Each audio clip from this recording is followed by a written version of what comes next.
رسول فخذوا وما نهاكم عنه فانتهوا آمنت باللہ صدق اللہ مولانا العظیم۔ معزز و مکرم سامعین، اللہ کے فضل اور توفیق سے یہ قرآن پاک رکھتا ہوں میں اور آپ آج پھر نماز عصر کے بعد روزے کی حالت میں اللہ کے گھر میں اس ماہ مقدس کی ان بابرکت لمحات میں دین متین کو سمجھنے کے لیے مسجد میں حاضر ہوئے۔ اللہ پاک ہم سب کا یہ خوبصورت عمل اپنی بارگاہ میں قبول فرمائے اور ہم سب کے لیے اس عمل کو آخرت میں ذریعہ نجات بنائے۔ آج کا ہمارا موضوع تو بہت ہی خاص ہے، لیکن کچھ مصروفیات کی وجہ سے انشاءاللہ اس کو بالکل ہی مختصر کریں گے اور خاص طور پہ چند ایک قواعد و اصول اس مسئلہ کے حوالے سے انشاءاللہ بیان کریں گے۔ مسئلہ بدعت، اسلام کے اندر ایسی نئی چیز داخل کر دینا کہ جس سے اسلام کے اندر بگاڑ پیدا ہوتا ہے، ٹھیک ہے نا؟ یا بدعت سے مراد ایسی چیز کہ جو احکام اسلام سے ٹکرا رہی ہے، حدیث مبارکہ یا قرآن پاک کی کسی آیہ مبارکہ کے مفہوم کے خلاف آ رہی ہے، اس کو بدعت کہتے ہیں، ٹھیک ہے نا؟ قرآن پاک کے اندر اللہ تعالیٰ ارشاد فرماتا ہے وَمَا آتَاكُمُ الرَّسُولُ فَخُذُوا وَمَا نَهَاكُمْ عَنْهُ فَانْتَهُوا، جو بھی میرا رسول تمہیں حکم دے دے وہ تم پر لازم ہے، ضروری ہے، اور جس سے منع کر دے وہ تم پر حرام ہے، اس سے رک جاؤ۔ یہ دو چیزیں آ گئی، امر اور نہی، حضور کا حکم دینا اور حضور کا منع کرنا۔ حکم جو دیا جا رہا ہے وہ لازم و ضروری عمل کرنا اس پر، جس سے منع کیا جا رہا ہے اس سے رک جانا ضروری ہے، وہ حرام ہے۔ اور اس کے درمیان ایک چیز آ رہی ہے کہ اسلام نے، حضور صلی اللہ علیہ وسلم نے، قرآن پاک نے نہ اس کو منع کیا ہے نہ حکم دیا ہے۔ اب اس چیز کے اندر غور کریں گے، کیا وہ عمل جو عام معاشرے کے اندر پایا جا رہا ہے، واضح صراحت کے ساتھ قرآن کے اندر حکم بھی نہیں ہے، حدیث کے اندر حکم بھی نہیں ہے اور منع بھی نہیں ہے۔ اب اس چیز کے اندر غور کریں گے، کیا وہ چیز اسلام کے کسی حکم سے ٹکرا تو نہیں رہی، متضاد تو نہیں آ رہی، خلاف تو نہیں آ رہی؟ اگر وہ خلاف آ رہی ہے تو وہ غلط ہے، وہ معاشرے کے اندر وہ رسم ہے، وہ بدعت ہے، اس کو ترک کرنا ضروری ہے۔ اگر وہ کسی اسلام کے حکم کے خلاف نہیں آ رہی، حضور کے فرمان کے متضاد خلاف نہیں آ رہی، بلکہ عین اسلام کے مزاج کے مطابق آ رہی ہے، تو پھر اس کو ہم ایک بہترین طریقہ سمجھیں گے، ٹھیک ہے نا؟ اس کے کرنے پر اجر ہے۔ اور بدعت کی عام طور پہ جو تعریف کی ہے، لغوی معنی بدعت کا ہے کہ کسی شے کو عدم سے وجود میں لانا، اس کی حقیقت بالکل نہ تھی، نئی چیز کو ایجاد کرنا، اس کو بدعت کہتے ہیں۔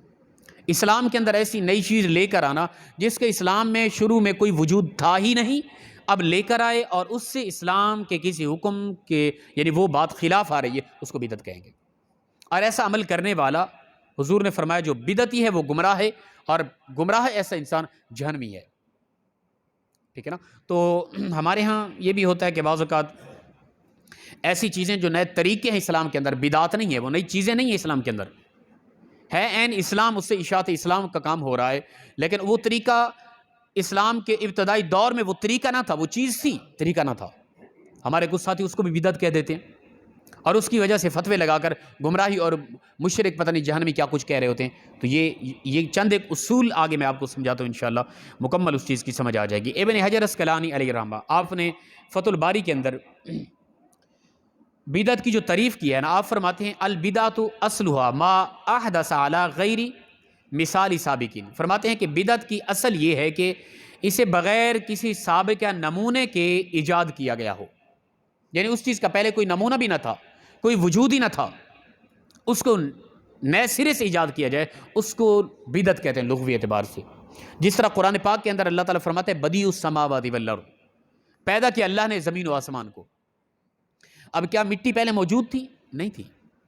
کوئی کہے نہیں جی مٹی پہلے موجود تھی، پھر اللہ نے اس کو زمین کو تخلیق کیا ہے، یا اس مٹی کو سیدھا کیا اور اس طرح زمین کو بنا دیا۔ نہ میرے بھائی، مٹی کا کوئی وجود ہی نہ تھا، کوئی چیز، کوئی مادہ تھا نہیں، کوئی نمونہ تھا ہی نہیں۔ رب تعالیٰ نے اس مٹی کو تخلیق کیا ابتدا سے، بدیع السماوات، یہ اسے کہتے ہیں بدعت، یعنی ابتدا، شروع، نئے چیز، سرے سے نئی چیز بنائی گئی، اس کو کہتے ہیں بدعت۔ اسلام کے اندر کوئی ایسا پہلے نمونہ موجود تھا، کوئی اس کی اصل موجود تھی، اور اس کو نئے طریقے سے اگر کوئی عمل کیا جا رہا ہے اس کو بدعت نہیں کہیں گے۔ اسی طرح آگے علماء کرام نے مختلف اس کو نیا طریقہ کہیں گے، اور طریقے کے حوالے سے حدیث پاک موجود ہے۔ حضور نے فرمایا من سن فی الاسلام سنتا حسنتا فلہ اجرھا واجر من عمل بہا، بعدہ من غیر ان ینقض من اجر شیء۔ حضور فرماتے ہیں کہ جو کوئی بھی اسلام کے اندر ایک نیا طریقہ ایجاد کرے گا، طریقہ وہ بدعت نہ ہو، پہلے کوئی اصول یا نمونہ اس کا پہلے موجود ہے اسلام کے اندر، لیکن اس کو اس نے نئے طریقے سے عمل شروع کر دیا، اچھا عمل ہو، تو فرمایا اس پر اس کو اجر ملے گا، اور پھر اس عمل کی وجہ سے آگے جتنا لوگ عمل کرتے جائیں گے ان کے عمل کی وجہ سے ان کو بھی اجر ملے گا، ان کے اجر میں کمی بھی نہیں ہوگی، تو نیا طریقہ ایجاد کرنے والے کو رب تعالیٰ ان کے اجر کے برابر ہی اس کو اجر عطا فرماتا رہے گا، اس کو بدعت نہیں کہیں گے۔ اور پھر کچھ علماء نے آگے بدعات کی قسمیں بھی کر دی ہیں، ٹھیک ہے نا، لیکن ہم بدعت کی اگر قسمیں نہ بھی کریں، لیکن جس طرح کہ امام شافعی علیہ رحمہ آپ فرماتے ہیں کہ بدعات کی قسمیں ہیں، البدعۃ بدعتان، بدعت کی دو قسمیں، محمودۃ و مذمومۃ۔ محمودہ یعنی اچھی بدعت اور بری بدعت، بدعت حسنہ اور بدعت سیئہ، یہ علماء نے قسمیں کی ہیں، لیکن ہم قسموں کی طرف نہیں جائیں گے، میں صرف یہاں امام شافعی کی گئی دو قسموں کی صرف بات کر جاتا ہوں، ذکر کر جاتا ہوں۔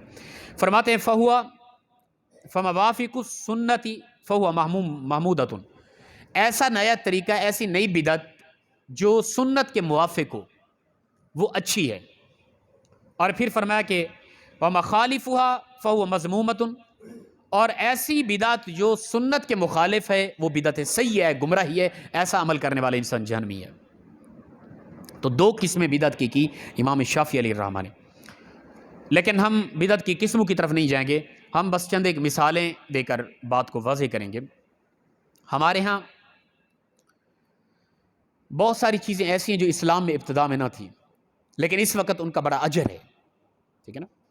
ہم کہیں گے کوئی ایک طریقہ ہے اسلام کی معلومات کے حوالے سے، مثال کے طور پہ دینی ادارے ہیں، جس طرح آج کل ہم مدارس سے پڑھ کے دین کو سمجھ کے آج آپ لوگوں کو دین سمجھا رہے ہیں، ٹھیک ہے نا۔ جن اداروں سے ہم پڑھ کے ان اداروں کے اندر کئی علوم پر بحث کی جاتی ہے، کئی علوم ہیں جو پڑھائے جاتے ہیں۔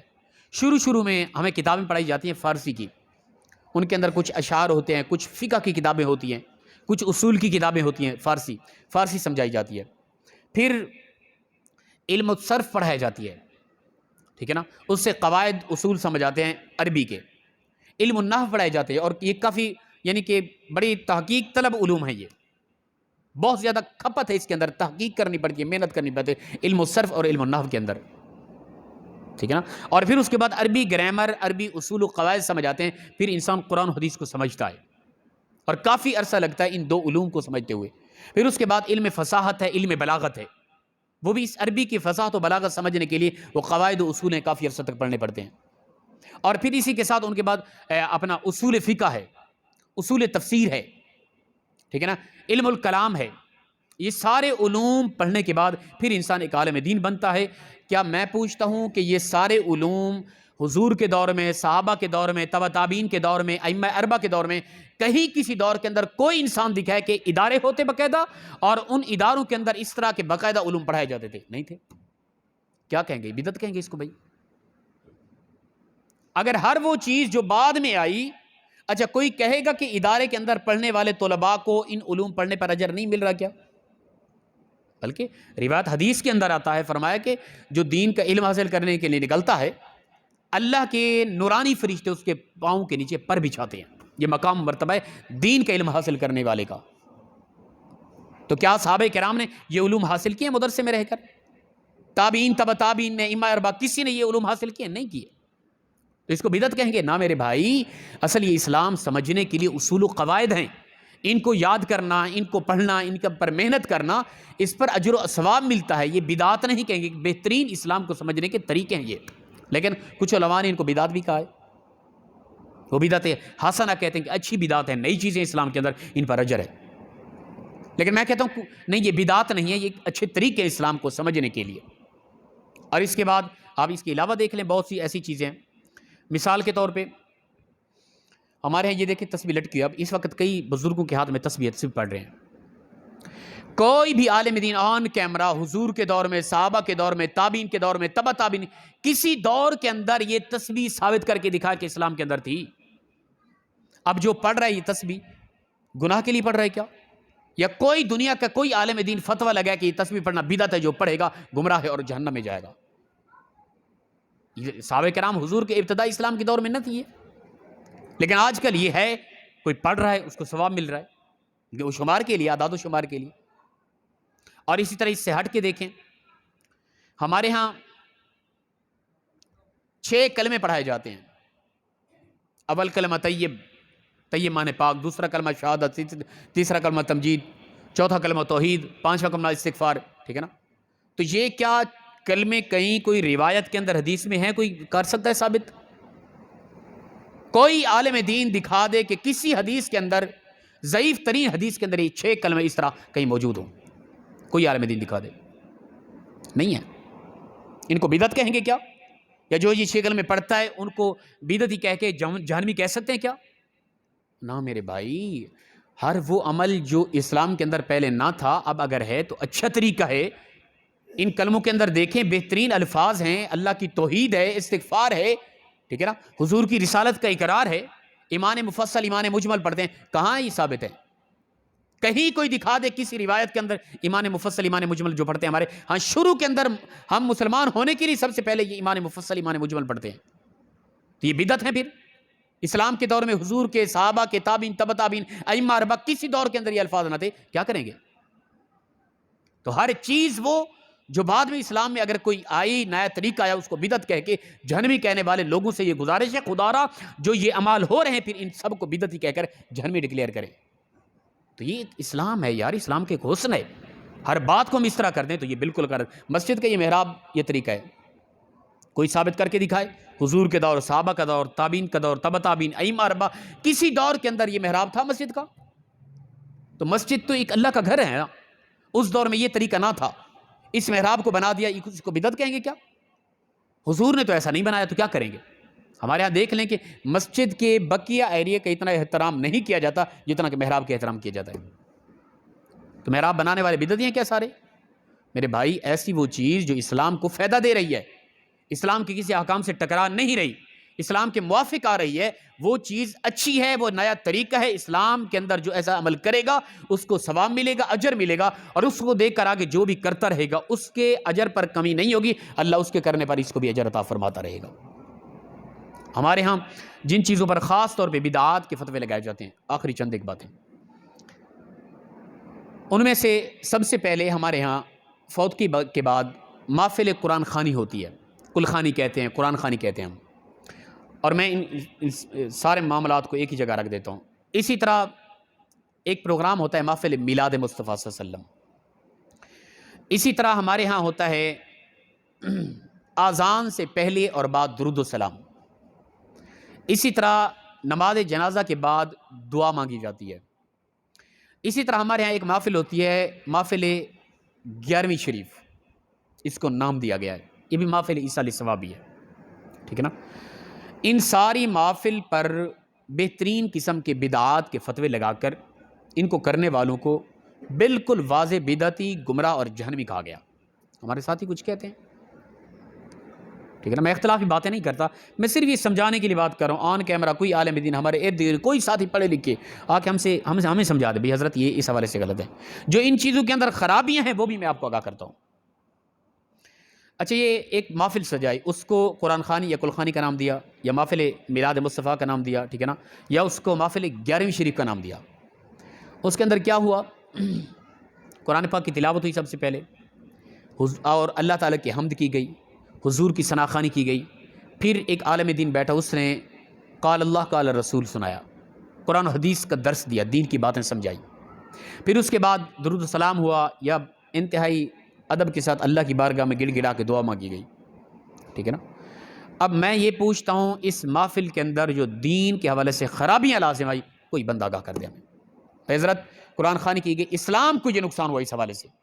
محفل میلاد کی گئی، اسلام کو یہ نقصان ہوا اس حوالے سے، ٹھیک ہے نا۔ محفل 11ویں شریف کہی گئی، اسلام کو یہ نقصان ہوا، اور اس قدر اسلام کو دھچکا ہوا اس پروگرام کے حوالے سے۔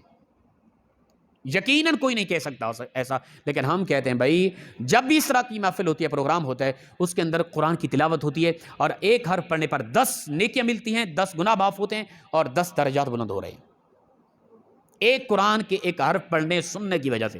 اور قرآن کی تلاوت سے کس قدر اجر ہے، اللہ کی حمد کرنے پر کتنا اجر ہے، حضور کی ثناخوانی پر کس قدر اجر ہے، اور دین کی باتیں ہو رہی ہیں، دین کی تبلیغ ہو رہی ہے، عالم دین بیان کر رہا ہے، سب سے بہترین محفل یہی ہے فرمایا جہاں دین سمجھا اور سمجھا جا رہا ہے، ٹھیک ہے نا۔ اس کے بعد اللہ کے ہاں دعا مانگی جا رہی ہے، اللہ ہمیں معاف فرما دے، ہمارا یہ پروگرام قبول کر لے۔ بتائیں اس کے اندر کس قدر اجر، اور کوئی اس طرح کی محفل کرے، کیا امید ہے رب تعالیٰ اس کی پکڑ کرے گا کہ تو نے ایسا کیوں کیا تھا، مسجد کے اندر بیٹھ کر قرآن کی تلاوت کیوں کرائی تھی تو نے، ٹھیک ہے نا، میری حمد کیوں کرائی تھی، اور میرے محبوب کی ثناخوانی کیوں کرائی تھی، لوگوں تک دین کی باتیں کیوں پہنچائی تھی، بتا، یہ سوال ہوگا کیا؟ استغفر اللہ، خدا رہا یار، کوئی عقل سے کام لیں۔ یہ سارے جتنا بھی پروگرام ہیں عین اسلام ہے، یاد رکھیں، ان کو بدعت کہنے والا خود بدعت ہے، ٹھیک ہے نا۔ بھائی حضور کے دور کے اندر کیا اس طرح کے اجتماع نہ تھے؟ ان کو اگرچہ قرآن خوانی کا نام نہ دیں، آپ محفل عیسی علیہ السلام کا نام دیں، کہ نام دینے کی وجہ سے اگر فتویٰ لگائیں تو بات غلط ہے، لیکن اس سے برعکس جو ان کے اندر خرافات ہیں ان سے بھی ہم آگاہ کرتے ہیں، ٹھیک ہے نا۔ محفل میلاد کے نام پر انتہا کی غلوف اور سجاوٹ کرنا، اور ان کے اندر مرد و عورت کا یعنی اکٹھے جمع ہو جانا اور ان کا اختلاط ہونا، اس چیز کے ہم بالکل سراسر خلاف ہیں، اور چیز حرام ہے، یاد رکھیں۔ جو لوگ محفل میلاد کے نام پر اور حضور کی آمد کی خوشی کے نام پر ایسے پروگرام اور سجاوٹیں کر کے مرد و عورت کا اختلاط ہو رہا ہے اور وہ حرام کے ارتکاب کریں، گناہ کبیرہ کے مستحق ہیں، کوئی اجر نہیں ہے، اسلام اس چیز کو منع کرتا ہے۔ اور ساتھ ہی اس کے ہمارے ہاں اگر پروگرام قرآن خوانی کے نام پر فوت کی دوسرے دن اجتماع ہوا، بڑا اچھی کی بات ہے، قرآن خوانی ہوئی، قرآن کی تلاوت ہوئی، درود پاک پڑھا گیا، ثناخوانی ہوئی، دین کی باتیں ہوئی، دعا استغفار ہوا، بہت اچھی بات ہے۔ لیکن فوتگی والے گھر کے اندر باقاعدہ اہتمام، کھانے کا بڑا لنگر کا اہتمام ہوا اور پورے اجتماع کو کھانا کھلایا گیا باقاعدہ، تو یہ چیز شرعاً اصولاً جائز نہیں ہے، یہ یاد رکھ لیں بات۔ یہ میں اپنی بات نہیں کر رہا، اعلیٰ حضرت کا فتویٰ بیان کر رہا ہوں، ٹھیک ہے نا۔ آج یہ کل ایک فوتگی ہوئی، آج ان ساتھیوں نے پروگرام رکھا ہے، انہوں نے کہا کہ افطاری ہمارے ہاں آ کے کرنی ہے، ٹھیک ہے نا۔ ایز افطاری وہ کرا رہے ہیں، عیسی علیہ السلام کی محفل بھی ہے ان کی، تو ایک الگ چیز ہے، باقاعدہ لنگر کا پورا اجتماع اس طرح کا مجبور ہو کے کرنا یہ غلط ہے۔ ہمارے ہاں علاقے کے اندر، ٹھیک ہے نا، میں حقیقت ہے کہ دل سے بڑا اداس اس حوالے سے، ہمارے یہاں علاقے کے اندر کوئی غریب فوت ہو جائے تو اس کے مر جانے کا اتنا غم نہیں ہوتا جتنا پریشانی بڑے اجتماع کے کھانے کے اہتمام کرنے کا ہوتا ہے۔ اسلام نے کب اجازت دیا بتائیے؟ ہمارے ہاں اس طرح کے پروگراموں کے اندر خرافات بھی ہیں، وہ بھی غلطی ہماری عوام اور معاشرے کے اندر، اس کو ہم بہتر کریں تو پھر یاد رکھیں کہ ہماری یہ پروگرام خوبصورت ہے، اچھے، ان پر بدعت کے کوئی فتوے نہیں لگائے جا سکتے، ٹھیک ہے نا۔ اب کوئی کہے کہ نہیں جی یہی 11ویں شریف، قرآن خوانی، میلاد، فلاں فلاں، یہ سارے حضور صحابہ کے دور میں دکھائیں، ہم کہتے ہیں بھی اچھا طریقہ ہے، نیا طریقہ ہے، اس دور میں اس طرح کے اہتمام نہیں ہوتا تھا، ٹھیک ہے نا۔ صحابہ کا دور ہی ایسا تھا، جنگوں کا دور تھا، دین اسلام کی اشاعت کا دور تھا، ٹھیک ہے، کفر ہر طرف سے تھا اور ہر وقت اسلام پر حملے ہوتے تھے۔ ہم موج مستی میں ہیں، گھروں میں رہ رہے ہیں، مساجد ہیں، دین کا کام یہی ہمارے لیے کہ ہم اکٹھے بیٹھ کر دین سمجھائیں، جو مسلمان دین سے بھٹکے ہوں ان تک اسلام کو پہنچائیں، اور خاص طور پر یاد رکھیں قرآن خوانی کی محفل، میلاد مصطفیٰ کی محفل اور 11ویں شریف عیسی علیہ السلام کی محفل، یہ اشاعت اسلام کا بہترین سبب ہیں، ان سے اسلام کی اشاعت ہوتی ہے، لوگوں تک دین پہنچتے ہیں، ان کو بدعت کہہ کر ان محفلوں کو بند نہیں کرنا میں نے اور آپ نے، لیکن جو خرافات اور غلطی ہیں ان کو ہم نے ختم کرنا ہے۔ تو بدعت کیا ہے؟ ایسا عمل اسلام کے اندر جو اسلام کے کسی بھی حکم سے ٹکرا رہا ہے، متضاد آ رہا ہے اور اس سے اسلام کو نقصان ہو رہا ہے، اس کو بدعت کہیں گے۔ ایسا عمل کرنے والا انسان گناہ کبیرہ کا مستحق ہے، یا ایسا عمل جو اسلام کی اشاعت کا سبب بن رہا ہے، قرآن خوانی ہے، میلاد مصطفیٰ ہے، 11ویں شریف ہے، تو اس طرح کے اعمال کرنے سے اسلام کو فائدہ پہنچ رہا ہے، ایسے اعمال کرنے والے کو اللہ تعالیٰ ضرور اجر عطا فرمائے گا۔ اللہ پاک اخلاص کے ساتھ ہم سب کو عمل کی توفیق عطا فرمائے۔ وآخر دعوانا الحمدللہ رب العالمین۔ جی کوئی بات پوچھنے والی اس حوالے سے؟ اللہ اکبر، اللہم صلی وسلم علی